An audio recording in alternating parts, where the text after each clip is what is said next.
I want to welcome you to Dream Chasers Radio with me, your host, Yaya Diamond. What's up, peoples? How you doing? It is a great day, and I'm so very excited to be here.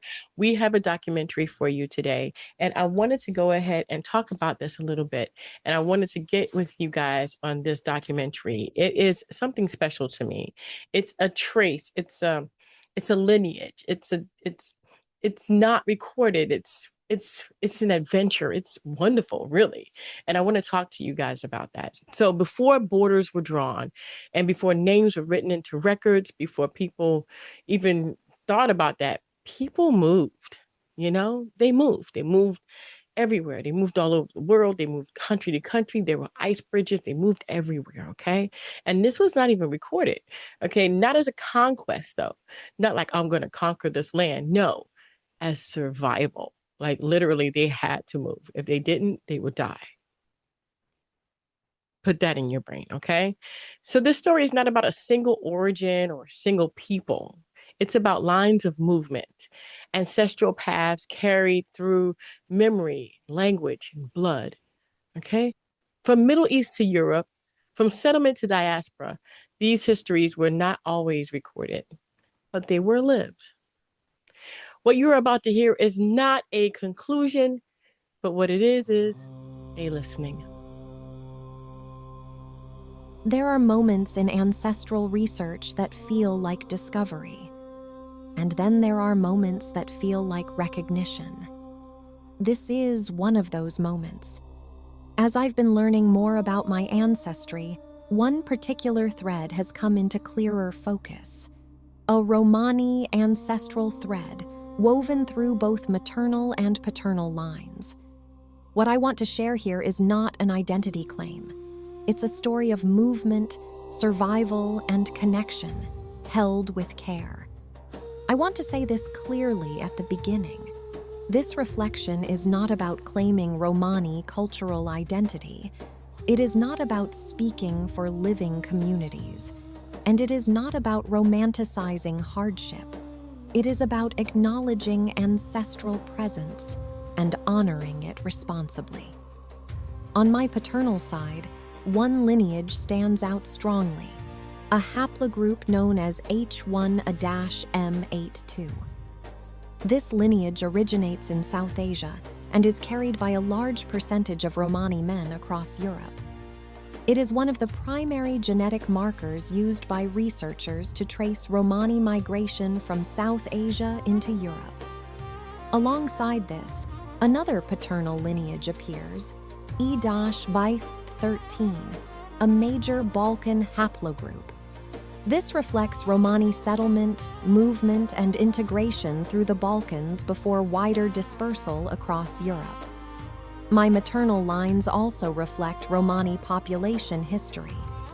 Several maternal haplogroups associated with Romani founder lineages appear, including U3 and rare X2 subclades. These maternal lines are documented at higher frequencies in European Romani populations, particularly among Balkan, Central European, and Vlax Romani groups. This reflects something important. Romani history is not only a story of movement by men, it is also a story of women carrying continuity across generations.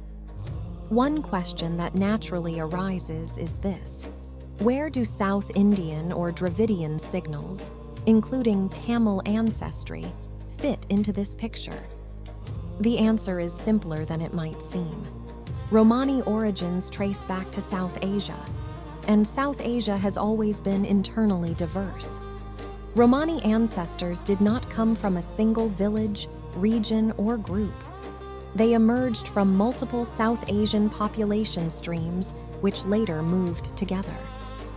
Dravidian-related ancestry reflects this depth, not contradiction, but complexity. Alongside South Asian and Balkan layers, Turkic and steppe-related ancestry also appears in my genetic profile. This is historically coherent. Romani migration routes passed through regions shaped by Turkic peoples, steppe empires, and trade corridors linking Asia, the Middle East, and Europe. These layers reflect contact, exchange, and survival, not replacement. For reasons I didn't expect, recognizing this Romani ancestral thread brings a sense of happiness. Not because it gives me a new label, but because it confirms something I've always felt. Not because it gives me a new label, but because it confirms something I've always felt. A comfort with movement, a resistance to rigid authority, a preference for ethics over institutions, a life shaped by adaptability rather than control. These are not abstractions. They are inherited patterns. This joy does not erase history. Romani communities faced persecution, forced assimilation, and violence across centuries. Recognizing ancestry does not mean speaking over that history. It means honoring it, without appropriation and without silence. I share this not only as a personal reflection, but as an educational one. Romani history is often misunderstood or erased in formal education.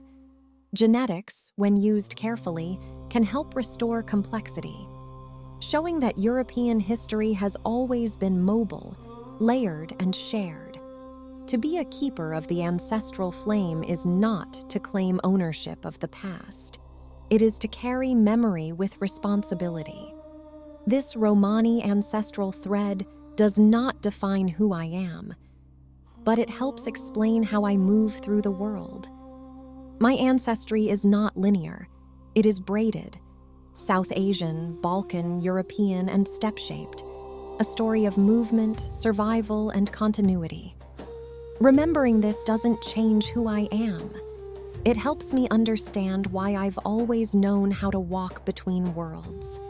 Movement does not mean disconnection, okay? For many communities, migration was not an abandonment of roots, but a way of protecting them. Romani history is often described as wandering.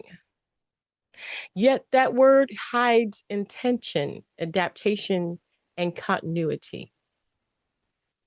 When we trace these paths backwards, they don't dissolve.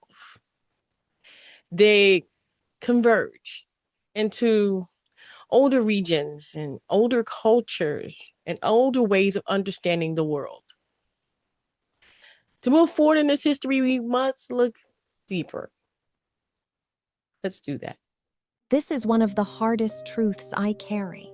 I am descended from both colonizers and the enslaved. That means my ancestry includes people who were harmed and people who may have caused harm. In colonial America, including sites like Avery Rest, slavery was not only economic, it was intimate. Enslaved people were denied consent. Sexual coercion and violence were common. Children were born into bondage through abuse.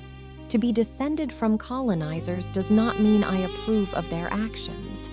To be descended from enslaved people does not make me defined by trauma. It means history passed through bodies and now lives in mine. I cannot erase what happened.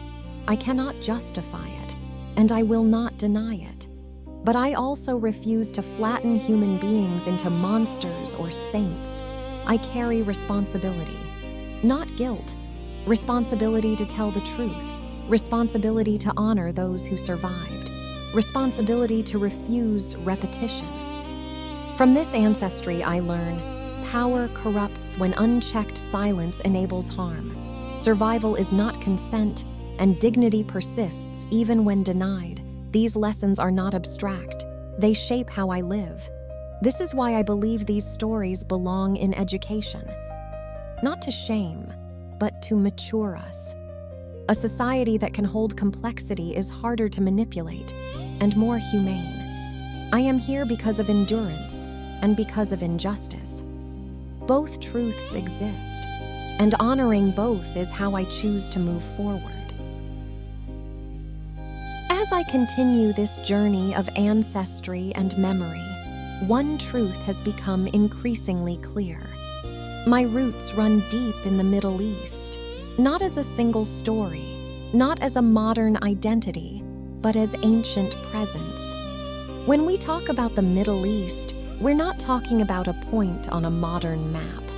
We're talking about one of the oldest human crossroads on Earth, a place where civilization itself took shape through language, ethics, agriculture, trade, and faith. And my ancestry keeps returning to this region, again and again. On my maternal line, I carry a haplogroup known as R0A. This lineage is strongly associated with the Arabian Peninsula and the Red Sea corridor, regions shaped by ancient movement, trade, and exchange long before modern borders existed. These were women connected to southern Arabia, the Horn of Africa, and Near Eastern trade routes. Women who carried life forward through continuity rather than conquest. On my paternal side, one lineage traces back to J1, a haplogroup deeply rooted in the Arabian Peninsula and early Semitic populations. This lineage predates Islam by thousands of years and later became shared across Jewish and Arab lines. It speaks to pastoral life, oral tradition, and lineage carried carefully across generations. Alongside this, another paternal lineage emerges, J2A. This haplogroup is associated with the Fertile Crescent and the Eastern Mediterranean, with early farming societies, cities, law, and trade. Where J1 reflects movement across open land, J2A reflects settled life, fields, towns, ports, and written tradition. Together, these lineages tell a story of balance, desert and city, movement and settlement, oral tradition and written law. They are not opposites, they are complements. These Middle Eastern roots help explain later chapters of my ancestry. Moriscos in Iberia, Jewish continuity under pressure, and Mediterranean crossings into Italy and Sicily. They speak to coexistence that once existed, and to survival when that coexistence was broken by force. This isn't about claiming a modern identity. It's not about politics, religion, or ownership. It's about context, about understanding the deep foundations beneath the surface of history and honoring them without distortion. For me, these Middle Eastern roots help explain why I'm drawn to bridge building rather than borders, why I resist rigid institutions but value ethics, why I feel at home in cultures shaped by exchange rather than dominance. These are not abstract traits. They are inherited patterns. To be a keeper of the ancestral flame is to carry memory without turning it into a weapon, to recognize shared origins without erasing difference, to let truth be complex and still human. My Middle Eastern roots are not a single story. They are many stories, layered across time. These roots remind me that long before we were divided by names and borders, we were connected by trade, care, and shared survival. That is the inheritance I choose to honor, and that is the flame I carry forward. This is one of the hardest truths I carry. I am descended from both colonizers and the enslaved. That means my ancestry includes people who were harmed, and people who may have caused harm. In colonial America, including sites like Avery Rest, slavery was not only economic, and it was intimate. Enslaved people were denied consent. Sexual coercion and violence were common. Children were born into bondage through abuse. To be descended from colonizers does not mean I approve of their actions. To be descended from enslaved people does not make me defined by trauma. It means history passed through bodies and now lives in mine. I cannot erase what happened. I cannot justify it, and I will not deny it. But I also refuse to flatten human beings into monsters or saints. I carry responsibility, not guilt. Responsibility to tell the truth, responsibility to honor those who survived, responsibility to refuse repetition. From this ancestry, I learn power corrupts when unchecked silence enables harm. Survival is not consent, and dignity persists even when denied. These lessons are not abstract. They shape how I live.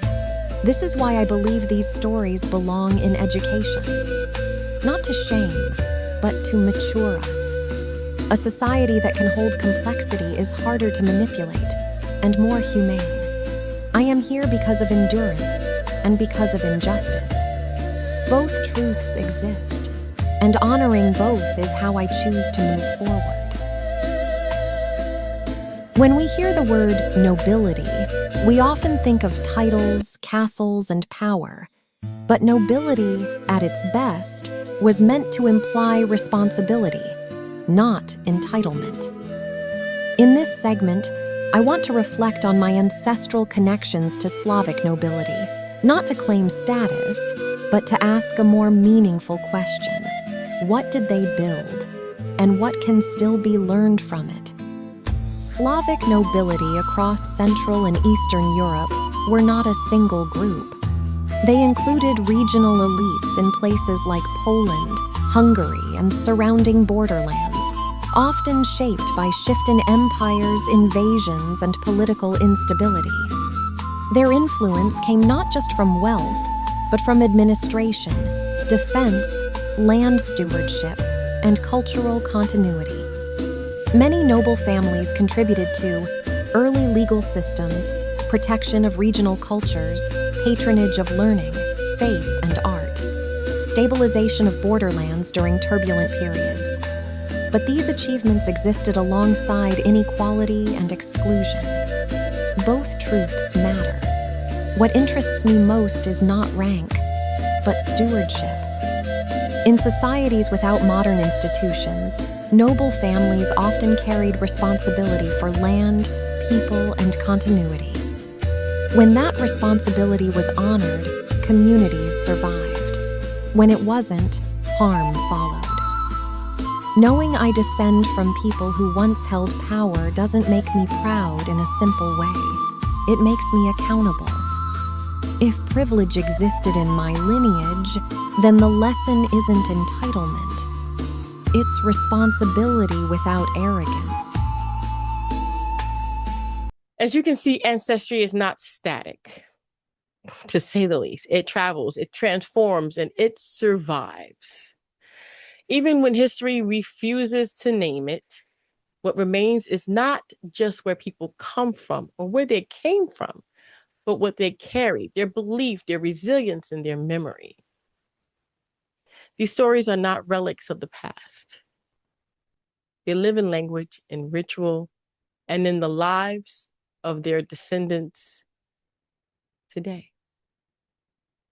To remember them is not to look backward, but to understand how we arrived here. I want to thank you guys so much for tuning in. Don't forget to dare to be different. And don't forget that what you've seen today, you can always see again. And don't forget that your history is moving as well. Until next time, guys.